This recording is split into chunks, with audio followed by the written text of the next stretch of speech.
también que me extrañe mi mamá. Oiga, pero nuestra querida presentadora le ha dicho que lo extraña. No, yo, ingeniero, lo extrañé. Y saludos para ti también, Fernando. No es lo mismo, ni tiene Pero el mismo orden. Pero cuando estaba ya aquí, decía, Sí, eso sí, a usted Fernando y ingeniero Orlando.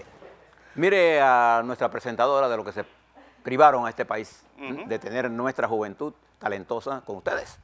Bueno, Oye, quiero que veas venimos todos de antes, rojo. Sí. Quiero que veas antes este tuit que envió el Papa Francisco ayer, agradeciéndole al pueblo panameño pues la hospitalidad y todo lo que las buenas intenciones. Ahí lo tenemos. Muchas gracias a todo el pueblo panameño por habernos abierto las puertas de casa y haber acogido a tantos jóvenes provenientes de todas partes del mundo. Que Santa María de la Antigua los bendiga y proteja a Panamá. Ahí lo tienen. Bien. Le voy a leer algunos pensamientos que nos dejó el Papa Francisco. Fíjese, estimados televidentes. Dice el Papa Francisco, voy a leerlo, todo lo que voy a leer textualmente tomado de discursos del Papa Francisco. No importa la diferencia, le decía a los jóvenes, jueguen por un sueño en común y ese sueño es Cristo. Busquen y escuchen las voces que impulsan hacia adelante y no a las que tiran hacia abajo. Cuando una sociedad o comunidad se permite esto y lo único que hace es cuchichear y murmurar, es un círculo vicioso de la división, que era el círculo vicioso de la división. Profundo pensamiento. Con la vida de la gente parece más fácil poner rótulos y etiquetas que congelen y estigmaticen solo el pasado, sino también el presente y el futuro de las personas. Peleen para encontrar y buscar caminos, decía el Papa Francisco. Dios te espera y te abraza. El servicio público es sinónimo de honestidad, justicia y antónimo de cualquier forma de corrupción. Lo más esperanzador de este encuentro es vuestros rostros y una oración. Bien, léelo esto porque quiero ponerlo en perspectiva y el impacto de Francisco, del Papa Francisco en nuestra sociedad. Pero antes, Fernando, voy a decir algunas cosas independientemente de lo que nos hicieron aquí en Next. Lo dejo ahí. Creo, sin duda alguna, que esta jornada de la juventud fue un rotundo éxito en nuestro país. Sí. Sin duda alguna, en todo sentido. En el sentido de organización, en la presentación de todos los eventos, se dio en un espíritu de alegría, de confraternidad. Nuestro pueblo se lució. Todos aquellos que decían que iba a quedar mal, que la tarima, todo eso fue superado ampliamente por los resultados. No solo por la cantidad, yo no voy a detenerme a discutir si eran 100.000, 200.000, 600.000. El pueblo panameño católico se movilizó masivamente. Y la juventud mundial, representada en más de 157 países, con miles de muchachos de afuera, estuvo aquí con nosotros compartiendo con decenas de miles de nuestros jóvenes. Y en ese encuentro entre esas juventudes no salió nada igual, salieron mejores. Debieran haber. Salieron mejores, sin duda alguna. El resultado neto, usted lo va a ver. Porque al final del día le abrieron los ojos a nuestros muchachos también. Y nosotros se los abrimos a ellos. Panamá estuvo en el mundo en sentido positivo. Había, Fernando, más de 2.000 y tantos periodistas en este país, reportando desde todos lados lo que estaba ocurriendo aquí en Panamá. Había gente siguiendo lo que ocurría en Panamá, en las redes. Acuérdense que hay más de 2.000 millones de católicos. 1.500 millones. Bien. Y quiero felicitar, hago aparte de mi solidaridad que expresé desde esta mañana, que los organizadores de todo el proceso jugaron un papel importante. El gobierno, la iglesia, etcétera. Pero quiero felicitar en particular a la estructura que se montó,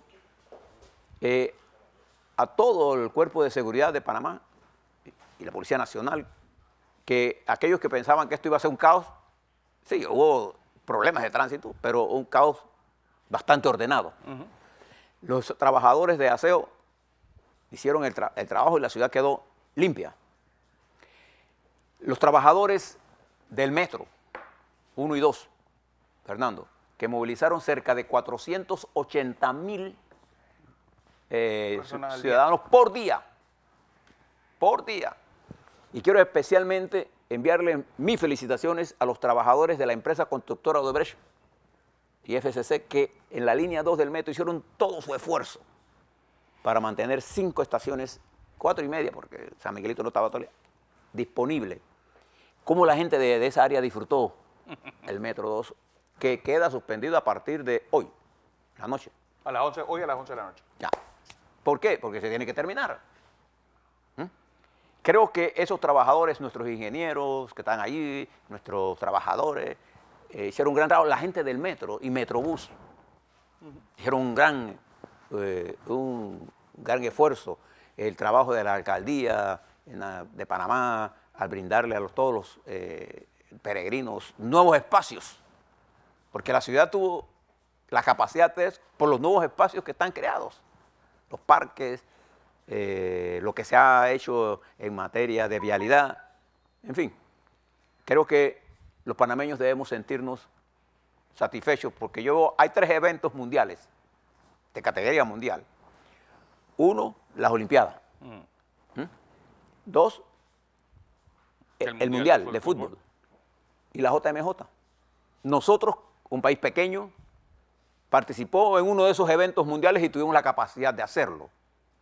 El rostro de Francisco y de toda su estructura, de los periodistas que tuve la oportunidad de conversar con ellos extranjeros aquí, era de satisfacción de ver a un Panamá con capacidad de hacer estas cosas ordenadamente.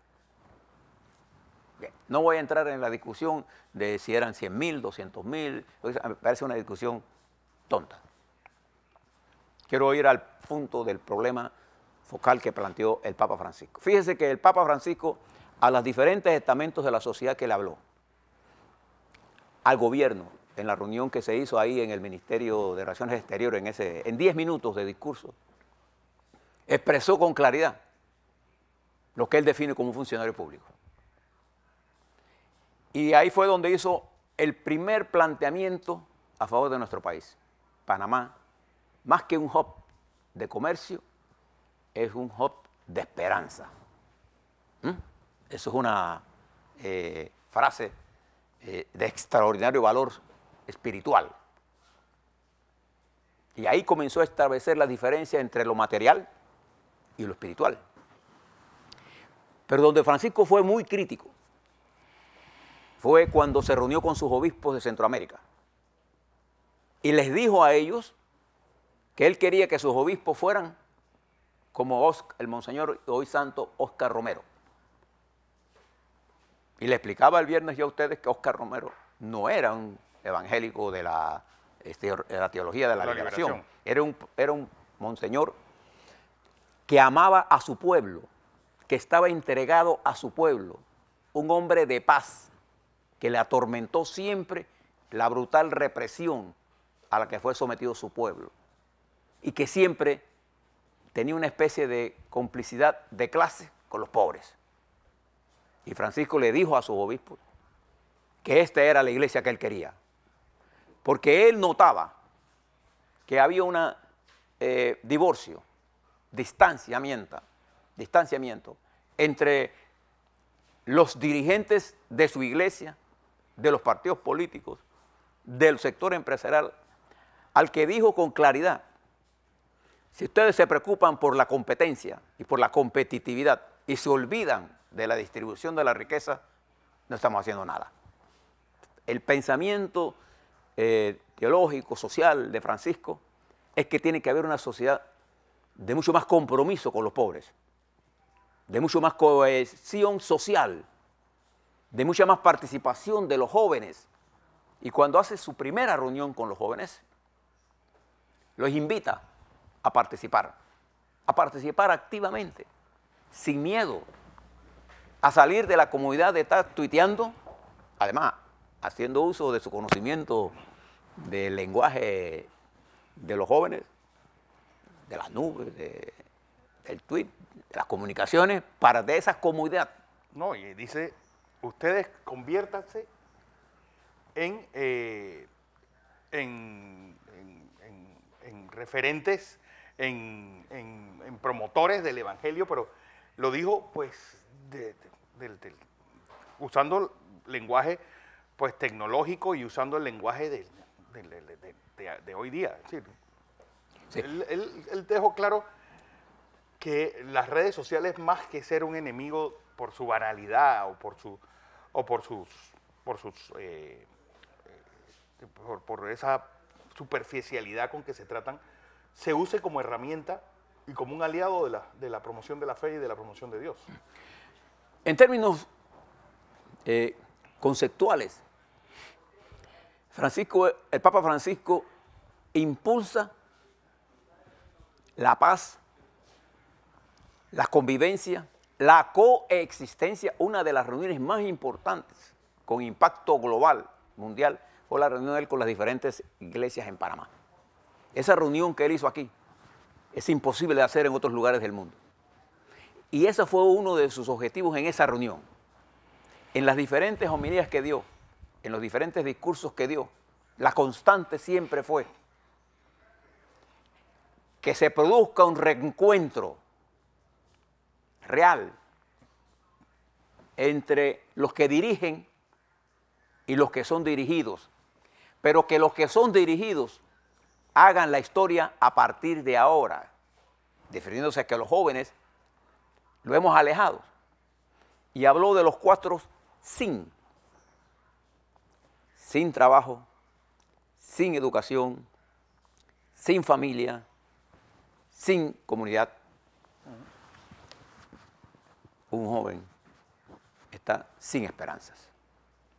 Fíjense ese planteamiento social que debe ser recogido en este país. Creo que el impacto político de su presencia fue que detuvo por varios días toda esta comunicadora de tweet, demostrando el simplismo de algunos dirigentes políticos de creer porque yo insulto a Fernando, ya yo estoy ganando, y que para mí lo más importante es ganar y proteger mi colectivo y proteger mis intereses y no pensar en la patria.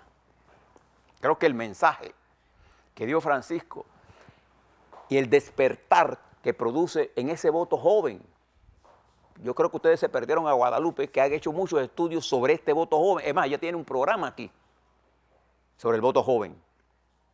Y privaron a la comunidad de que una joven de 26 años le hablara a ustedes que ella está en la misma sintonía del pensamiento de Francisco en términos de ser inclusivo. Porque lo que el Papa vino a plantearnos a nosotros es que una sociedad como esta, excluyente, como nos excluyeron a nosotros, ¿sí?, no va para ningún lado. Y que hay que hacer transformaciones estructurales. Nuestro sistema está arcaico. Nuestro sistema político necesita de una reingeniería total, no de construcciones materiales. Nosotros necesitamos más fuerte institucionalidad.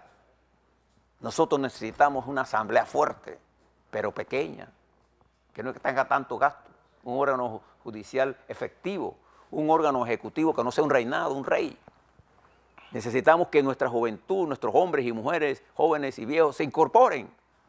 Narra una anécdota de una señora que tenía un eslogan de que ella también podía hacer, no con la palabra jaleo o relajo. Yo también puedo hacer lío. Lío. Y decía, pero yo hago lío con sabiduría. Y entonces él le decía ayer a los jóvenes que estaban en esa misa, busquen a los abuelos, porque en la sabiduría de los abuelos y en la fuerza de ustedes, el lío va a ser más grande, pero mejor orientado. Para Francisco el lío no es crear desórdenes y ya tomar trago, no. El lío que él está hablando es el esfuerzo que tenemos que hacer como sociedad y sobre todo los jóvenes para transformar la sociedad. ¿Cuántos partidos en nuestro país están para transformar, Fernando? Ninguno. Todos están para estar en el poder. Ni siquiera para transformarse ellos mismos. No, lo único que quieren es el poder para enriquecerse. Bueno, después le vamos a seguir hablando de Francisco en todas estas cosas. Algunas cosas que quiero comentarle. Fíjese que hoy aparece en el periódico Crítica de hoy, fíjese el periódico que le digo, el periódico Crítica de hoy aparece una noticia, que sí es noticia, dice perspectivas y riesgos de Panamá según el FMI.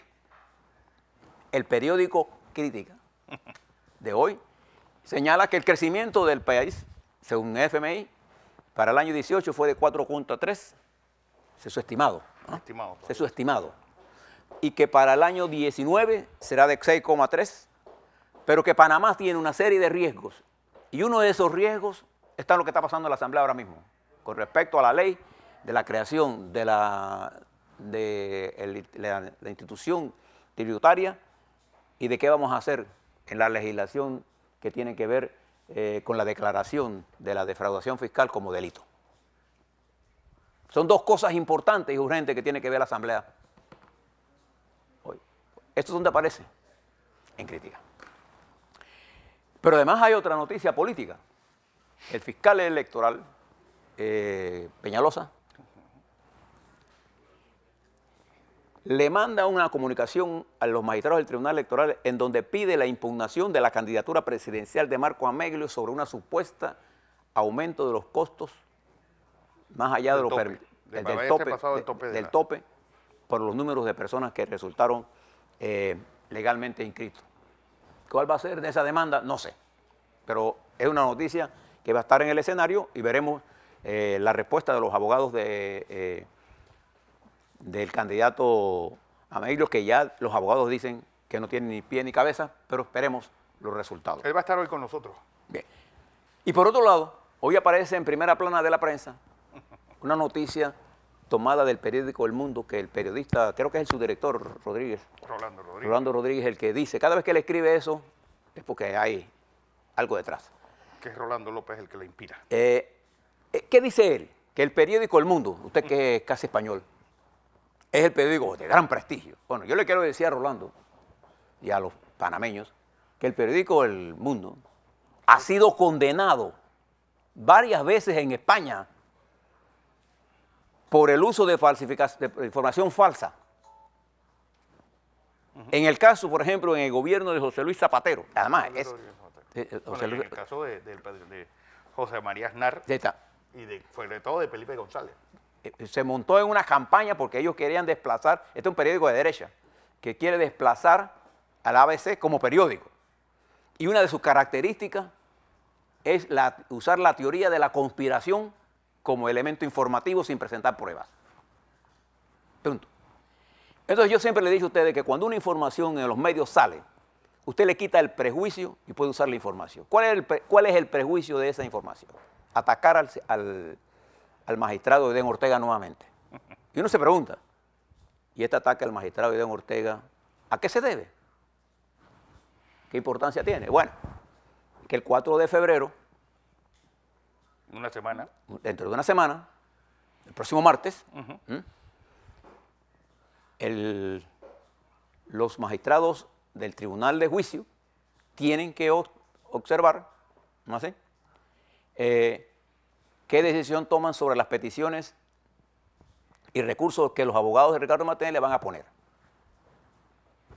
¿No tiene nada que ver con la Corte? Sí, los jueces son los que controlan la legalidad de lo actuado por el Ministerio Público. Y este ataque de un señor Lescure que dice, fíjense lo que dice que un espía israelí que trabaja para una compañía privada tiene una grabación en la que el señor Lescure dice que él conoce a Aiden Ortega. Yo hablé con Aiden Ortega ayer por teléfono para preguntar, porque eso es lo mínimo que uno debe hacer.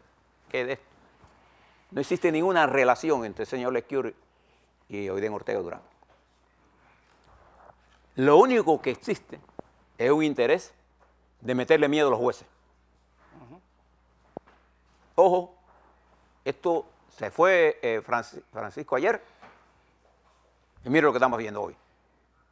Y que esta señora va a venir aquí a hacernos información bien.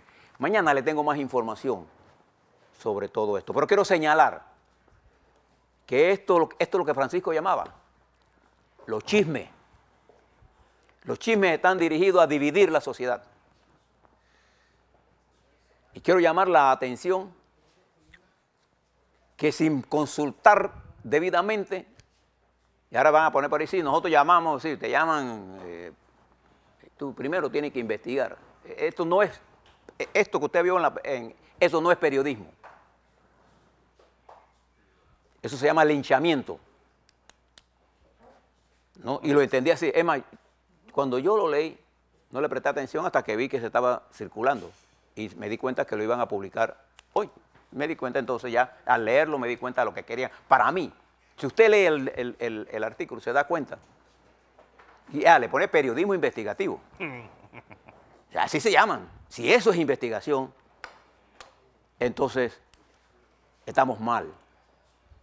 Y creo que este nuevo esfuerzo por amedrentar a los jueces no va a tener ninguna cabida. Pero sí está haciendo un daño terrible, porque esa es la idea. Lo dejo de ese tamaño. Mañana compartiré con ustedes más información detallada de este nuevo capítulo de lo que yo puedo decir. Una extorsión, Esto es una extorsión, el periodismo amarillo. Y dicen que este mismo abogado era el abogado de Meyer. O sea, todo combinado. Mañana hablamos un poco más sobre esto y sobre lo que está pasando políticamente. Vamos a ver qué pasa hoy en la Asamblea Nacional. Vamos a ver ahora, en este espíritu post-Papa Francisco, cómo se comportan los políticos. Yo tengo claro lo que van a hacer. Nada. Lo que sí sé que va a pasar es que el cuerpo social de Panamá ha sido tocado.